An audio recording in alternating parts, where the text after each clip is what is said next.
दोस्तों, मैं अब्बास हफीज हूं। अर्नब गोस्वामी की मुश्किलें मुसीबतें बढ़ती चली जा रही हैं। सुबह उनको पुलिस ने गिरफ्तार किया था अन्वय नायक जो सुसाइड केस था उसके अंदर, जिसमें सुसाइड नोट में अर्नब गोस्वामी का नाम था और कैसे फडणवीस सरकार के वक्त जो था उसको दबाया गया था। लेकिन सीआईडी ने दोबारा जांच करके गिरफ्तारी की। भारतीय जनता पार्टी बहुत ही बेशर्मों की तरह समर्थन में उतरी, जो बहुत दुखद है। लेकिन अब 2 और एफआईआर हो गई हैं। शाम तक मुंबई पुलिस ने 2 एफआईआर और दर्ज की हैं। ये बार एंड बेंच को ने पीटीआई को कोट करते हुए इसको ट्वीट किया है। एक एफआईआर हुई है, अर्नब ने बदतमीजी की है महिला पुलिसकर्मी से और उसके साथ बहुत ही अभद्र व्यवहार किया है, जिसको लेकर उसकी एफआईआर दर्ज हुई है। और दूसरा, पब्लिक प्रॉपर्टी को नुकसान पहुंचाने की जिस तरह से ये बदतमीजियां चल रही थी वहां पर, इन 2 एफआईआर के बाद इनकी मुसीबतें और बढ़ गई हैं। लेकिन आपको जानना बेहद ज़रूरी है कि अदालत में क्या हुआ है। अलीबाग पुलिस स्टेशन ले जाया गया, वहाँ से अलीबाग जो डिस्ट्रिक्ट कोर्ट है वहाँ ले जाया गया। अलीबाग डिस्ट्रिक्ट कोर्ट के जज साहब के सामने अर्नब गोस्वामी साहब ने कहा कि साहब मुझे मारा है, पीटा है, मुझे चोटें आई हैं। उन्होंने कहा कि इनको ले जाओ, आप मेडिकल एग्जामिनेशन करा के लाओ। और उसके बाद जो मेडिकल रिपोर्ट आई उससे अर्नब, शर्म से मैं कहूँगा, पानी पानी हो गए। मैं आपको उसके लिए सीधे सीधे ये दिखाता हूं कि कोर्ट की प्रोसीडिंग्स में क्या क्या हुआ है। हम एक बार टाइमलाइन से चलते हैं, आपको समझ में आएगा। और आपको ये भी जान के हैरानी होगी कि 14 दिन की पुलिस कस्टडी मांगी है अलीबाग पुलिस ने। मुंबई पुलिस की बातें चल रही थी, अब अलीबाग पुलिस का काम चल रहा है यहाँ पर। अलीबाग पुलिस ने 14 दिन की कस्टडी मांगी है और क्या कहा है अलीबाग पुलिस ने वो भी आपको सुना दूंगा। एक टाइमलाइन देख लेते हैं। सबसे पहले तो घर से पकड़ा गया। अर्नब गोस्वामी ने खुद कहा कि मेरे बाल खींचकर मुझे ले जाया गया। ऐसा उम्मीद कर रहे थे शायद कि इनको मर्सिडीज बेंज या ऑडी में ले जाती पुलिस, वहाँ की आदर सम्मान के साथ लेके जाती, जिनके ऊपर एक व्यक्ति को और उसकी माता को सुसाइड के लिए उकसाने का आरोप था। हैरत होती है मुझे कि इस चीज़ के बाद भी बीजेपी खड़ी हुई है खुल के। शायद ये एक मैसेज देने की कोशिश है कि हमारे लिए आप काम करते रहो, हम आपके सबसे गलत से गलत काम में भी खड़े रहेंगे आपके साथ। मतलब अन्वय नायक की बेटी और जो उनकी पत्नी है वो 1 साल 2 साल से गुहार लगा रही हैं, 2-2.5 साल से न्याय की। उनको न्याय मिल रहा है तो ये बीजेपी के नेताओं को बड़ी तकलीफ है। सुनिए क्या क्या हुआ कोर्ट में। बार एंड बेंच ने कोर्ट की ट्वीट किया कि अर्नब को मजिस्ट्रेट के सामने पेश किया है और अर्नब को रायगढ़ पुलिस सोर्सेज ने इनको जानकारी दी थी उस टाइम पर। अब तो ये कंफर्म हो गया कि जुडिशियल मजिस्ट्रेट के सामने अलीबाग के जो हैं उनको अर्नब गोस्वामी को पेश किया गया। अर्नब गोस्वामी ने कहा कि मुझे मारा पीटा है पुलिस ने और मेरे हाथ पे और पीछे पीठ पर चोट आई है। तो मजिस्ट्रेट ने सीधे पुलिस से कहा कि सिविल सर्जन के पास लेके जाइए। गोस्वामी को कोर्ट में सिविल सर्जन के एग्जामिनेशन के बाद ही पेश किया जाएगा। भेज दिया गया। उसके दौरान जो अर्नब गोस्वामी की पत्नी थी वो कैमरे से वीडियो बना रही थी, तो कोर्ट ने वार्निंग दी कि अब मत बनाइएगा। कोर्ट, ये लोग अपने आप को कानून से ऊपर क्यों समझते हैं मुझे नहीं मालूम। कोर्ट के कुछ प्रोटोकॉल्स होते हैं, कुछ नियम होते हैं। मोबाइल का यूज़ तो कोई कर ही नहीं सकता है, मतलब फ़ोन कॉल का यूज़ नहीं कर सकता, वीडियो बनाने का तो ये सवाल ही नहीं उठता। आगे मामला हुआ कि जब मेडिकल एग्जामिनेशन अलीबाग पुलिस ने करा दिया इनका वहाँ के सिविल सर्जन से, तो वापस कोर्ट के अंदर पेश किया गया।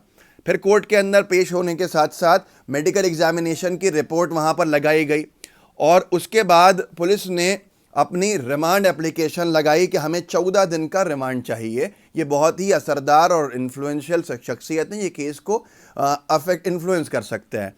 उसके बाद जो सीनियर एडवोकेट हैं वहाँ के आबाद पोंडा, वो अपेयर हुए अर्नब गोस्वामी के लिए हुए थे सिविल अलीबाग कोर्ट में ऑनलाइन वीडियो कॉन्फ्रेंसेस से।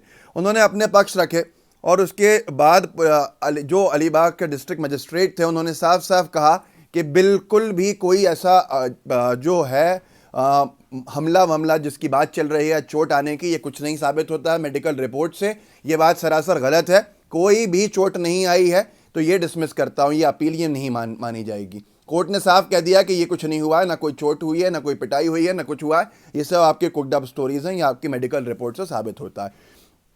14 दिन का पुलिस रिमांड मांगा है पुलिस ने। उसकी जो एप्लीकेशन है वो आपके सामने, आप देख लीजिए। ये अलीबाग कोर्ट ने अब सीधे सीधे ये सारी की सारी चीज़ें देख के ये कह दिया है कि साहब चोट नहीं आई है इनके अंदर।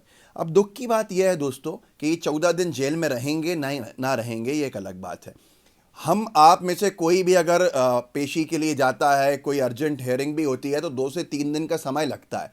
हर एक की किस्मत अर्नब गोस्वामी जैसी नहीं होती कि एक दिन यहाँ कोई पुलिस कार्रवाई करती है, अगले दिन उनके वकील किसी ना किसी तरह से कोशिश करके हाई कोर्ट में इतनी पेंडेंसी के बावजूद भी नंबर पे केस ले आते हैं। कल 3 बजे हाई कोर्ट सुनवाई करेगा, ऐसा रिपब्लिक टीवी का दावा है अर्नब गोस्वामी के केस का। तो देखते हैं क्या होता है कल, ये तो अलग बात है। लेकिन 2 FIRs और जुड़ जाना इसके अंदर, एक महिला के साथ अभद्र व्यवहार करने की, कि उनको जब वो पकड़ा जा रहा था तो उन्होंने एक महिला के साथ बहुत बुरा व्यवहार किया। बीजेपी कैसे खड़ी हुई है, बीजेपी कैसे आज पूरे देश भर में एक माहौल बना रही है ये कहने का कि भैया अर्नब गोस्वामी को जो गिरफ्तार किया गया है वो गलत है। विनोद कापड़ी ने सुसाइड नोट शेयर करके ये कहा है कि हर एक व्यक्ति जो है बैलेंस करने में लगा है, गोदी मीडिया हो कोई भी हो, लेकिन ये सुसाइड नोट की कोई बात नहीं कर रहा। इस सुसाइड नोट में अन्वय नायक ने लिखा है, we are committing suicide due to following. अब सारी चीज़ें अपनी कंपनी के बारे में लिखा है, अर्नब ने पैसे नहीं दिए लिखा है, पहला नाम जो लिखा है वो लिखा है मिस्टर अर्नब गोस्वामी। अब आप कुछ समझ सकते हैं इसके ऊपर। विनोद कापड़ी ने लिखा है, बैलेंसिंग एक्ट में लगे पत्रकारों को सब कुछ दिख रहा है, बस ये सुसाइड नोट नहीं दिख रहा, वो परिवार नहीं दिख रहा जो 2 साल से भटक रहा था, वो परिवार नहीं दिख रहा जिसे लगातार डराया गया। तो ये सारी की सारी चीज़ें जो हैं ये उस गोदी मीडिया के वर्ग की तरफ इशारा करती हैं, या उनको कह लें एक करारा तमाचा मारती हैं, जो बार बार अभिव्यक्ति की आज़ादी, फ्रीडम ऑफ एक्सप्रेशन की बात कर रहे हैं। जैसे कि रूबिका लियाकत जी कह रही हैं, अर्नब से सहमत हो ना हो, इस बात पर हम सब को सहमत होना ज़रूरी है कि उनके साथ जो हो रहा है वो सरासर गलत है। असहमति के मायने अगर गिरफ्तारी है तो आगे आपकी बारी है।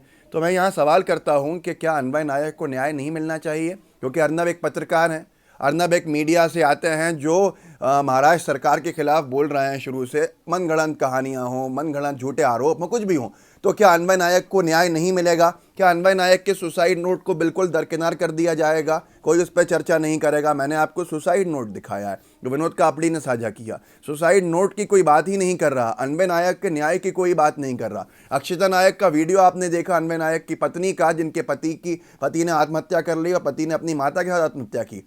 सीधा सीधा आरोप, अर्नब गोस्वामी ने करोड़ों रुपये नहीं दिए स्टूडियो बनवाने में। इसका पत्रकारिता का क्या संबंध हो गया? मतलब एक पत्रकार अगर मुकर होगा किसी सरकार के खिलाफ, भले ही वो झूठ बोलेगा, तो क्या उसके ऊपर कोई कार्रवाई अगर होगी तो ये कहा जाएगा कि ये कार्रवाई इसलिए हो रही है? कल को अर्नब गोस्वामी दिन दहाड़े किसी का, गॉड फॉरबिड, खुदा ना खास्ता, किसी का अगर मर्डर कर दें तो क्या उन पर कोई कार्रवाई, कोई एक्शन नहीं लिया जाएगा? क्योंकि भाई ये सरकार के खिलाफ बोलते हैं महाराष्ट्र की, तो इसलिए इनके ऊपर दोषपूर्ण कार्रवाई हो रही है। पूरे देश भर में गोदी मीडिया ने और मोदी सरकार ने ये माहौल बना लिया है। अंजना ओम कश्यप ये कह रही हैं राज्य की शक्तियों का दुरुपयोग गलत है, ये निंदनीय है।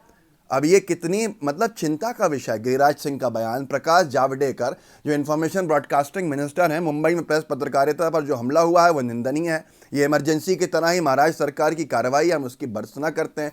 9 पत्रकारों को गिरफ्तार किया गया था पिछले 7 महीने में सरकार के खिलाफ लिखने के ऊपर, UAPA लगा दिया। अनलॉफुल जो प्रिवेंशन एक्ट है उसके बावजूद भी कोई कुछ नहीं कहने को तैयार है। भाई उसके अंदर UAPA जैसी धाराओं को अंदर बुक किया गया।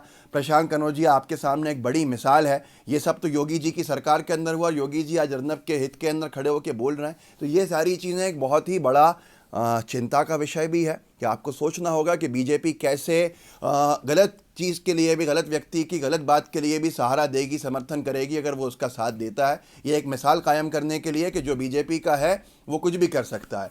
तो ये पूरा का पूरा कोर्ट में आज हुआ है, और जो एडिशनल 2 FIRs हुई हैं इससे और इनकी परेशानियां बढ़ेंगी, ये सबको मालूम है। लेकिन कल हाई कोर्ट में क्या होना है ये भी देखने लायक रहेगा। इस वीडियो को शेयर कीजिएगा। मेरा चैनल है ये प्राइवेट अब्बास हफीज़, मेरा पर्सनल चैनल है, इसको अगर आप चाहें तो बेल आइकन दबा सकते हैं। मैं कभी कभी इस पर साझा करता हूँ अपनी चीज़ें, नहीं तो हमारे बहुत से साथी हैं जो मेरे वीडियोस को साझा करते हैं, तो वहाँ भी आप देख सकते हैं। उसको फेसबुक पे देखते हैं आप तो फेसबुक के पेजेस को भी लाइक किया कीजिए, शेयर किया कीजिए, क्योंकि जो भी मेरे वीडियोस डालेगा तो वो जाहिर सी बात है कहीं ना कहीं कुछ ना कुछ हिम्मत करके बहुत कुछ बताने की कोशिश कर रहा है। तो ऐसे लोगों को प्रमोट ज़रूर कीजिए।